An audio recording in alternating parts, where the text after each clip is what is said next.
This is another episode of Standup Comedy, your host and MC, celebrating 40-plus years on the fringe of show business. Stories, interviews, and comedy sets from the famous and not so famous. Here's your host and MC, Scott Edwards. Ladies and gentlemen, welcome back to the podcast. We have another fun interview for you. This stand-up comic is not only a terrific comic who's been working for years in the comedy industry down in the South. He's from North Carolina, but he also is a producer of the Black Power Rangers comedy tour, and we're going to talk about that later on. But let's get to know him and hear about his experience in the comedy industry. Please welcome to the podcast our guest today, stand-up comic Maxwell Jr. Wills. Thank you, Scott. Thank you, soundbite people. I appreciate that. Thank you. Well, welcome to the show. We had a chance to talk last year about your Black Power Rangers comedy tour, and I learned a little bit about you as a stand-up comic, and I thought you had a good story, and I'd like to share that with my audience. Now, why don't you give everybody an idea when you got started and what kind of got you into being a stand-up comedy? No, thank you for that. Yeah, and thanks so much for your help last year. That was a big help to us. But yeah, I got started. The very first time I did stand up was my last day of high school. So I'd always loved comedy. I'd grown up watching old variety shows. I loved the Flip Wilson show and Carol Burnett show, and I would watch stand up comics on Letterman. I would try to stay up late enough to watch the monologue, and if I could convince my parents, stay up late enough to see whoever was going to do their 5 minutes on the Late Show. And I just kind of had this sense of I had this feeling of okay, that's who I am. That's what I want to do. I want to do what those people do. But also this sense of, but that is a bad thing to want to be. Well, starting in high school is a little earlier than most, but did you get a chance to, what was your first stage experience? Do you remember your first joke? I signed up for the senior talent show. So it's the very last day of school. And it was all the seniors who signed up get to do some sort of act for it. They gave me 8 minutes of stage time, which for your first time, very generous. Yeah, that's a lot of time to fill. A lot of, and my opening, and I went to a high school with 2,000 kids. So my senior class was 500. And my opening joke was, "Hi, my name's Wills. Yes, I did go to this school for all 4 years. So if you don't know who I am, chances are you're popular." And for high school, that's pretty good. I bet that got a good response. It was a high I have been chasing for 13 years. It was immediate laughter. Just hearing 500 people laugh at that joke at my first time on stage. It was an instant feeling of, okay, yeah, I was right. This is who I am. This is what I do. I'm the guy who says goofy stuff on stage. Oh, wow. Well, that's a great way to get started, and I love that as a first joke in high school. Now, obviously, you played around with it a little bit. When did you start maybe hitting comedy clubs? Were there? I think you mentioned you were from North Carolina. Right. So I'm in Wilmington, North Carolina. I started. So from there, I moved out to Wilmington to go to school, and I do shows at campus. I do comedy competitions, hosting stuff on campus. The first club I started playing was the local club in Wilmington called at the time, the Nut Street Comedy Room, now the Dead Crow Comedy Room. And it was such a, amazing community. I think that's one of the things that's really cool about doing comedy in a small town is there's dozens of comics, but we know each other, we support each other, we put each other on shows and, care about each other. So it was just immediately entering this community and also just getting really nice opportunities. So I'm brand new, but just because, it's a small town and comics are touring through it, club was giving me chances to host on shows and open on shows. And from there, it gave me the confidence to kind of start going to other places and being able to get headlining gigs and featured gigs and being able to just kind of stand on my own feet. So but So I still call Dead Crow home. That is like, I still call that home base, but that really was just like a great training ground where I got to be in front of an audience and just feel confident. When you do well at the beginning, it's like a false confidence, because there's like a sort of like inside the house, outside the house thing. Like, yeah, people in the house love you. You go outside the house, they don't love you like we love you inside the house. So there's a lesson you learn first time you try to stick your head out. Well, you've said a couple important things. First off, for people that are interested in the industry and young comics, you have to, find your foundation for your professional career in your own town. You want to get on stage as much as you want.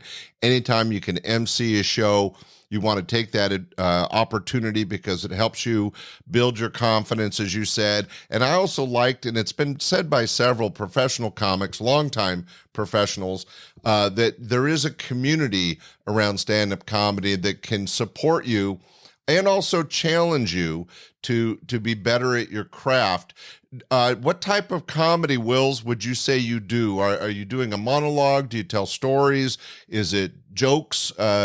Share with my audience what you do or what you find funny. I describe my style as personal, because when I started, I wanted to be, I do a lot of storytelling. I do a lot of anecdotes, like talking about my childhood and everything. And I still do that to some extent.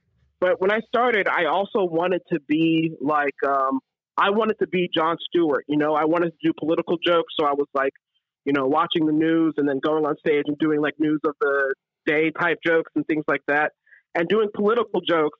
And I don't do politics as much now. I just describe it as personal, because now I will get up and the social commentary is basically, instead of painting broad strokes like, this is what white people do, this is what black people do, this is what Republicans do, whatever. It's like, well, it's easiest if I just talk about myself. I'm a black man who's lived in the South since he was 3. I have experienced different levels of racism, and I have experienced different levels of prejudice. And I've also noticed just how that affects how I move and operate and think in this world. I'm not going to get on stage and be the philosopher of all that. All I can talk about is, well, this is how I see it. This is what it was like to me. Right. You're not the angry black comic. You're the guy that kind of finds, speaks to your experiences through a kind of a funny filter, trying to share with an audience your life and your experiences as a black comic, but in a way that it's not angry and attacking, but you find the humor in it, and that's how you relate to the audience. Is that a good supposition?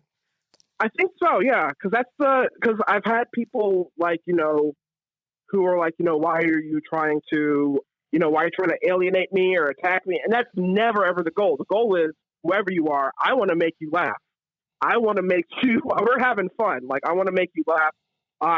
It's also just, if I have 10 minutes on stage, then that's 10 minutes of you getting to feel what it's like to be me. That's the goal. If you're going to, I want you to relate to me, and I want you to laugh and put this in a digestible way for you to have fun with me. That's always the goal for everybody, Yeah, a couple things of interest there, and that is that you talk about the community and trying to find your own voice on stage. You mentioned earlier you were doing observational, like day-to-day political comedy. That can be really tough to write to. And hopefully you learned that talking about yourself and your own experience is easier to write comedy to. I mean, you find that hopefully you're motivating yourself to write on a regular basis. Oh, sure. Yeah, that's the lifeblood, because, I'm sure you've been doing this a while, like everything you write isn't going to stay in the act. Oh, right. No, that's definitely true, Wills. Now, I know that from our conversation from last year that one of your mentors is Matt White, who's had a longer career in comedy in the South. Maybe you could share with the audience what Matt taught you, or if there are other people in show business that you have aspired to be or look up to. Matt was, when I started comedy, I started in Wilmington. Matt was living in Raleigh at the time and was frequently coming into Wilmington. And Matt basically was the living example on how to be professional. Like, Matt was the example. So for me, who's like, comedy was just this aspirational thing that I saw folks doing on TV, Matt was the person I met who taught me, how to basically, if you get a gig, honor that, show up on time, be professional. That was the example on how to be professional, and also the example on how to self-promote. And that's the example I still look to him for, because he's, as long as I've known him, has been very good at using social media as a tool, and very good at tooting his own horn, which is like, I think for some comics, sure, you can do whatever on stage. That is what you do on stage, equally as important. How do you promote yourself? How do you brag about the gig you had? Do you brag about the thing? Because it's, there's this kind of like an instinctive thing of like, well, I don't want to, be braggadocious. I don't want to, be conceited. But you put all of that aside, because the whole game is promoting yourself, getting your name out there, and letting folks know what you did. Because if I do awesome in a room of 50 people, that's only 50 people. Those 50 people had a great time. Matt was the one that showed me how to like kind of take those moments, take those tools, and utilize them to kind of grow your base. Yeah, and that's a thing I keep looking at him for too. Still, yeah, I think that's great that you found a mentor like Matt, because it is difficult, especially for young stand-up comics, to understand that it's not just entertainment business, it's show business, and you have to mix the creative side with the business side. My podcast listeners have heard this several times, that it's important to take hold and learn the business side. You have to self-promote. You have to be available to do radio shows and interviews. You want to get your name out there. And Matt was teaching you some of those professional skills, and I think that's awesome. Now, after your work in North Carolina and your home stage, you've been out doing some road gigs, right, Wills? That's right. So I've been. It's been great. I get to work with different comics, get to go out of town and feature for different comics. And what we've been doing, like we talked about last time, what we've been doing the past couple of years, kind of producing for the express purpose of getting to new places, finding. It was one of those things of like, well, I always wanted to play in this town. It was like, well, go to it. Well, I want to talk about you as a producer in just a minute. Before we get to that, getting out on the road and working as a opening act, MC, or feature for some other acts, was there any name comics you've had a chance to work with that might have been inspirational? I think one of the most valuable and mind, just kind of like just growth experiences for me, was I got to do a weekend of 4 shows with Roy Wood Jr. And I think you know him, you already know he's funny. Like, I already knew that about him. I already knew that I liked his stand-up. I'd seen his specials. I already knew that he was a funny person. What I didn't quite know until I met him was how much work he puts into it. Like, it's clear that he puts work into it, but I didn't really know like how obsessive he is about the work, specifically the writing. So we got to do 4 shows together, and he was, super nice. He would watch me do my, I think I was doing 15 that weekend. He'd watch me do my 15 and give me notes after the shows. But I'd watch him do basically the same hour. Like, he was doing the same hour, all 4 shows. It never sounded the same. It was the same joke each hour, but each show they would be in a different order. The wording would be different. Sometimes it's like the wording for all of it, the wording for the setup, the wording for the punchline. He told the same jokes 4 different ways and 4 different styles, and was in 4 different, orders, like 4 different set lists.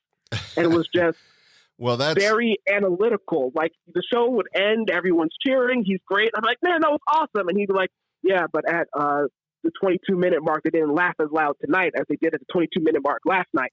So I was like, he's very, like, he's on stage analyzing every part. Yeah, he's definitely a professional. He's been doing it a while, and he knows the importance of recording your sets, working on your sets, but also he was teaching you that even though the material might be basically the same, you have to be able to adjust it to the audience and to the moment, and that's a skill that's very difficult to learn. So I'm glad you had a chance to learn that, Wills. Now, you've been on the road now for a little bit. I'm about to talk about your production work, but before we get to that, you kind of just talked about a really good experience. Any kind of scary or embarrassing moments on stage? Let's show everybody the difficult side.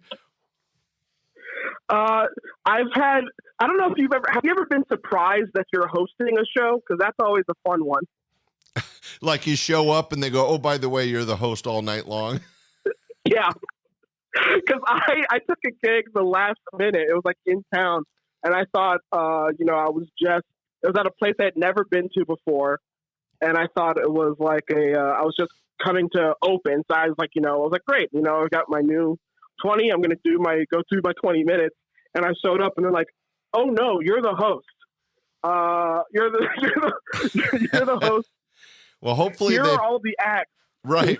You're bringing it all together. Well, what's interesting about being a host, and you and I haven't worked together, but I've been a host for over 40 years on stage, and it's a different beast than being the stand-up comic where you have 20 minutes, you're set, you've practiced it, you know what you're going to do, and then someone says, oh, no, you're going to go up 5 times and do like 3 minutes each. It's it's a different tactic. It's a different relationship with the audience. And yes, that's that whoever was producing that show kind of threw you under the bus, right? Oh yeah, it was a total shock. I love hosting. Like I even like now, I tell new comics to learn to love hosting because that's how you get stage time. But like now I still love to host.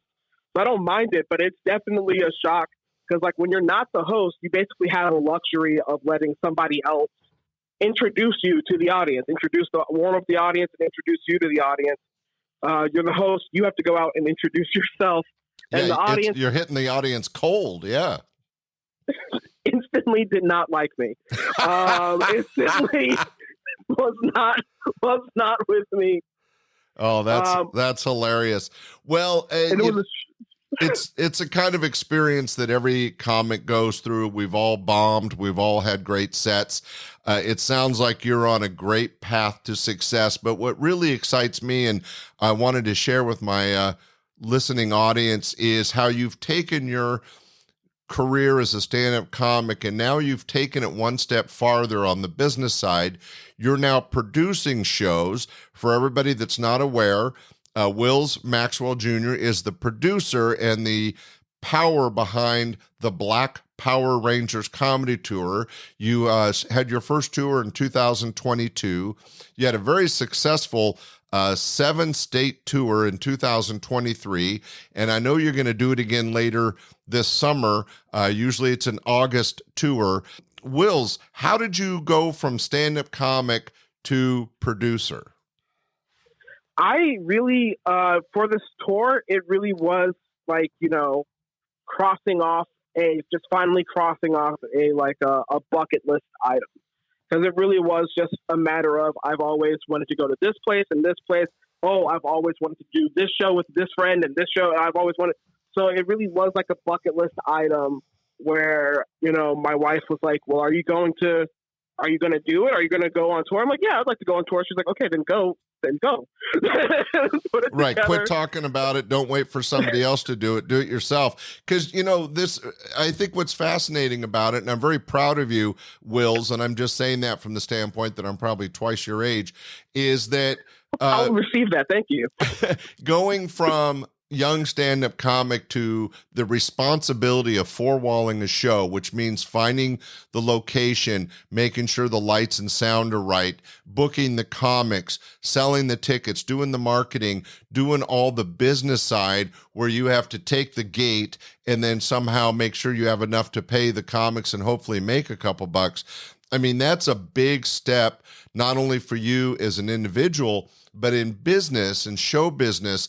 That is a tool that can really be of value to you. And what I love about your story, your wife was basically saying, take charge of your career. And if you're not getting gigs in Tennessee, go to Tennessee and do your own gig. Exactly. And it was the thing I needed to hear because, you do this long enough, and it's another thing you kind of have to learn early on is things don't just happen. Things don't just happen. You have to kind of make them happen. And the response after the first year, the tour of the first year was so much fun, and it was so overwhelmingly positive that there was like just no doubt in my mind of like, yeah, we're going to keep doing this. We're going to keep doing this, and we're going to keep growing this. Doing Black Power Rangers comedy tour for 2 years now, like it feels like a bizarre, I would say dream come true, but I also know like all the, amount of work that has gone into it from myself and everybody involved in it. Well, I think that congratulations are due you, because that is a big responsibility. Now, I know that you haven't booked this year's tour, but for everybody listening, you might know some of these names, especially if you live in the south of the U.S. Brandy Roberts, Cordera Wilson, Jared Fortune, Jordan Sentry, and your mentor, Matt White, all joined you on stage in the 2023 tour. I think being able to pull together people that you enjoy working with and have faith that they're going to bring it to the audience is so important. How's that felt for you?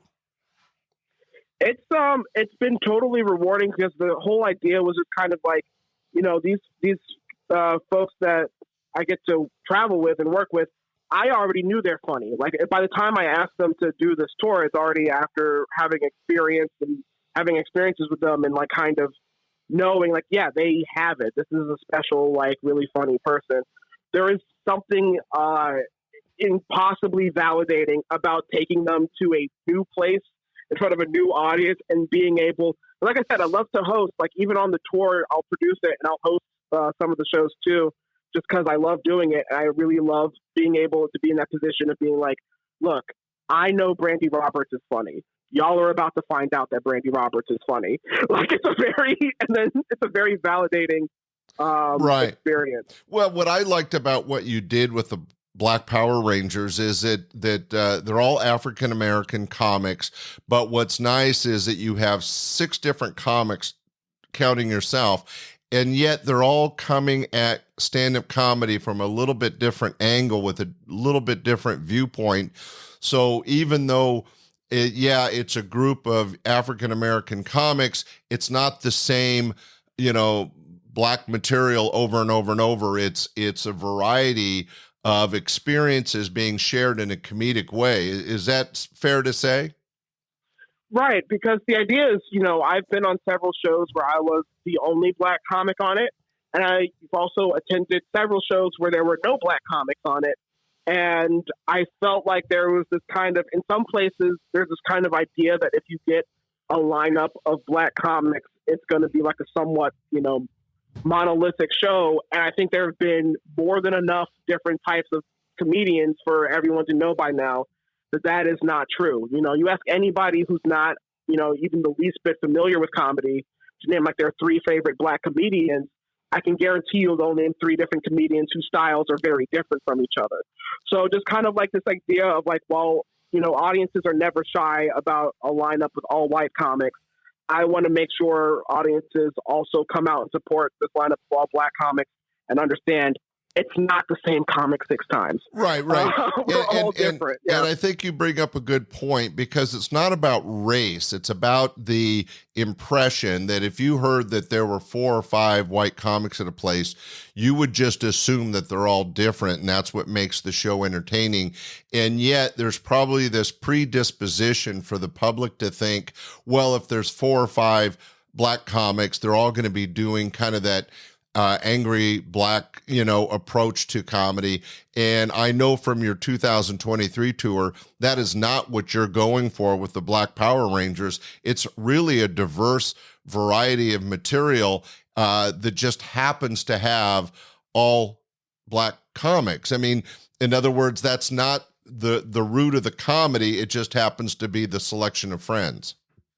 Right. And it's a thing that I kind of, like I said, when I'm on stage, for however long I'm on stage, you're experiencing what it's like to be me. So you're experiencing what it's like to be a black kid who grew up in North Carolina, got bused to a white school, faced different levels of prejudice, moves around in the space in the South where I've got to pass like Confederate monuments and flags and whatever, just all these different things that basically say, we hate you, while people insist that it doesn't mean we hate you. So that's the thing that I kind of speak to on stage, but like kind of break it down in a funny way. I wanted to bring on and put on other comics who also grew up in the South, who also lived in the South, have had similar experiences as that to me, but, we all speak about it in different ways. Right. There's not an anger. It's just a reality. It's not so much. Yeah, exactly. And so, and I don't like to get into arguments with folks. I've had that where like someone might want to interrupt the show to kind of argue with me. I had someone shout, "It's heritage, not hate," at me from the from the audience, and it's like I'm talking to you about me. Like, you can't tell me how I feel. Right. That is the. Well, but also I want to make it clear to the listening audience, based on your 2023 tour, that your audiences weren't necessarily all African American. I mean, even though you were touring the South, you went from North Carolina to Maryland to DC, you got some variety in the audience, even though the show was focused on black comics.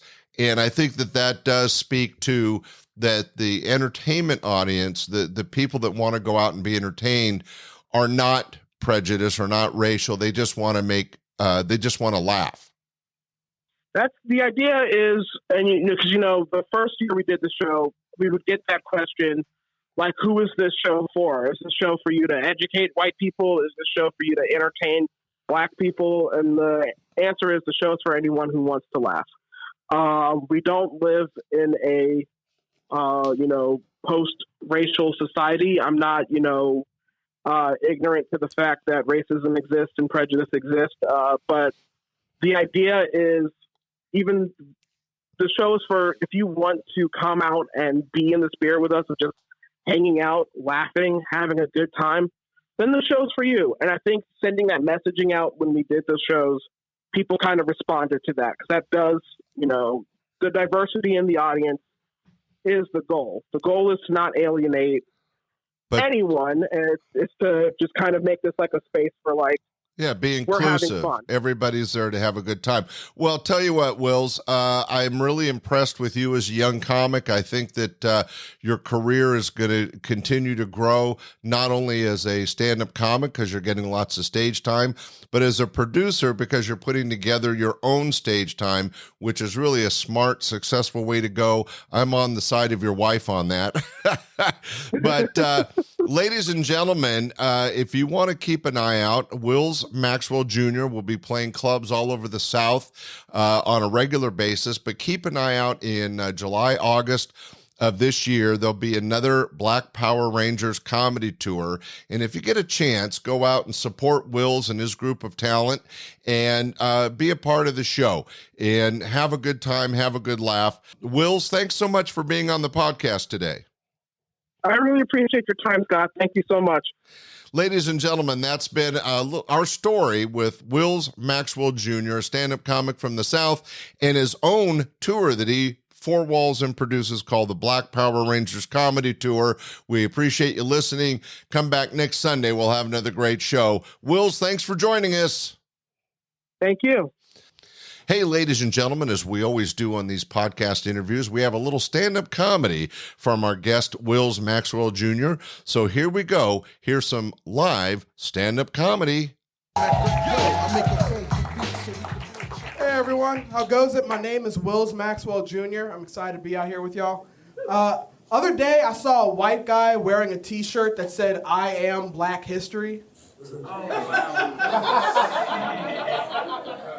Which is kind of like if you saw Taylor Swift wearing a shirt that said, "I am in Cats." Like, yeah, it's true, but don't brag about it, you know? Like, that wasn't your best role, you know? I'll be real with y'all. It took me from the time I saw him to the time it took me to finish coming up with that joke for me to realize, like, oh, wait, he's light-skinned. Which I think is why he wears the shirt, so respect. He's like, I could pass, but I won't. Everyone needs to know. I wish I knew more about, like, my own personal history, like, because I'm jealous of my friends, right? My friends are, like, my family comes from Ireland, my family comes from Italy. I'm like, I can tell you the continent. I can't narrow it down for you. They didn't keep records. Like, what I'm saying is, like, no Black American needs Ancestry.com for longer than the 30-day free trial. Like,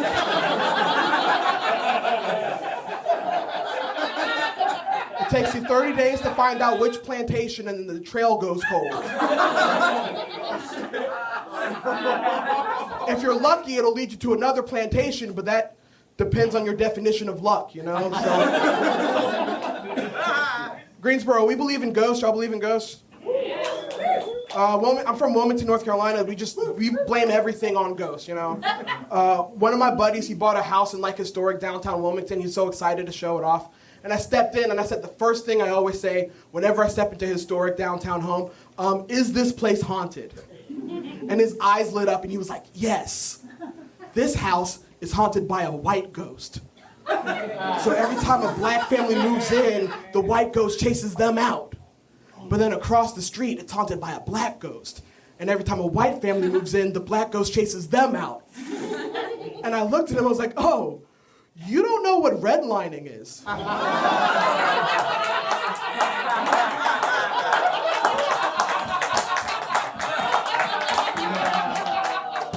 I got married last year, and, like, I'm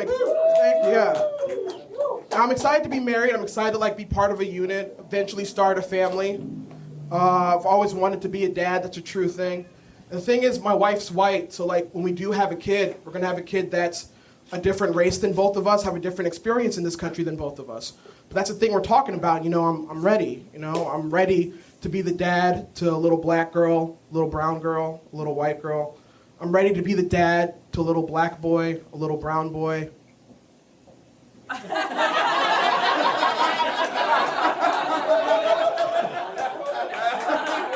have nothing for a white son. I have nothing for a white. The first time he comes home from school with a C, I'll be like, I don't know, man. You could still be president. Go to your room if you want to. I don't know how this works. Hey, real quick, I got this shirt for you. It says, I am Black History. Wear that. Put that on. Make sure you got that on. You treat this household like a highway with 2 yellow lines. This is a no passing zone. All right, I'm Wills Maxwell. Thank y'all very much. That was Wills Maxwell Jr., a little bit of his stand-up comedy. It was really fun getting a chance to interview this young comic from the South and to be able to help him get the word out about his production company, Black Power Rangers Comedy Tour, which will be out later this year, so keep an eye out for that. Hey, you're always a great audience. Thanks for listening, and next Sunday we'll have another fun show. All right, tell your friends, tell your family. Bye. We hope you enjoyed this episode of Stand-Up Comedy, your host and MC. For information on the show, merchandise, and our sponsors, or to send comments to Scott, visit our website at www.standupyourhostandmc.com. Look for more episodes soon and enjoy the world of stand-up comedy. Visit a comedy showroom near you.